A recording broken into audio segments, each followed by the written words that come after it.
Hello, bonjour. Je vais parler de Meghan Markle, du prince Harry. On va parler de Katie Nichols.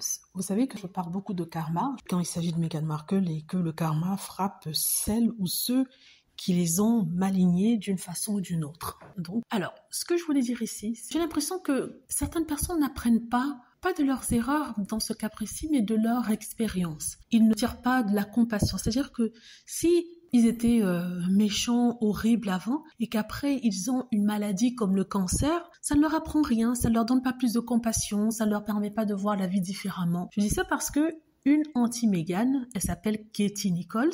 Elle travaille pour Vanity Fair, le Vanity Fair qui écrit d'ailleurs un article horrible sur Meghan. Cette Katie Nichols a passé son temps à mal parler de Harry et Meghan, écrire des horreurs sur eux, mais bon, toujours avec le sourire, hein. Mais elle n'est pas vraiment une pro Harry et Meghan, elle est injuste. N'est-ce pas? C'est pas qu'il faut forcément être pro Harry et Meghan, hein, mais il faut quand même une certaine justice. Il faut être fair, comme ils disent en anglais. Il faut pas avoir une opinion biaisée ou être injuste par rapport à ce dont vous écrivez quand vous êtes journaliste, hein, comme cette femme-là. Je sais même pas si elle est journaliste, je crois qu'elle est une commentatrice royale. Hein. Donc cette femme a écrit un article dans le Daily Mail.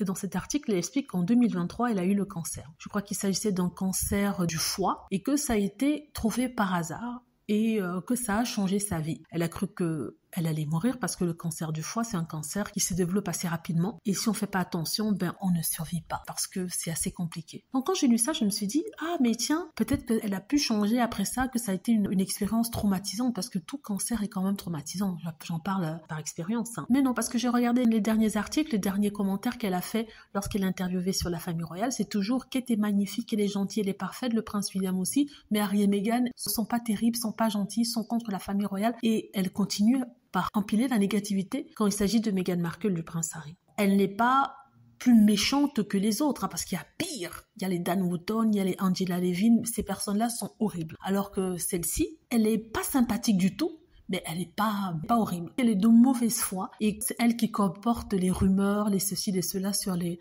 Meghan en inventant certaines choses. Meghan et Harry en inventant certaines choses. Donc je me disais que peut-être que cette maladie, qui je ne pense pas avoir avec le karma, hein, non, je ne pense pas qu'elle a eu ça à cause du karma, mais cette maladie ou cette expérience de la maladie lui aurait permis d'avoir un peu plus de compassion, un peu plus d'empathie pour les autres, notamment pour Harry et Meghan. Mais alors là, c'est pas le cas. Quand elle a été soignée, elle est revenue à la charge contre Harry et Meghan. Donc comme quoi souvent les gens ne changent pas. Il peut leur arriver la pire des choses, ils ne changeront pas. Ou alors ils changeront pour le pire. C'est tout ce que je voulais dire ici. Dites-moi ce que vous en pensez. J'espère que vous avez aimé la vidéo. N'hésitez pas à cliquer sur like si c'est le cas, à vous abonner pour plus de vidéos et à cliquer sur la petite cloche afin de travertir lorsque je poste une nouvelle vidéo. Merci.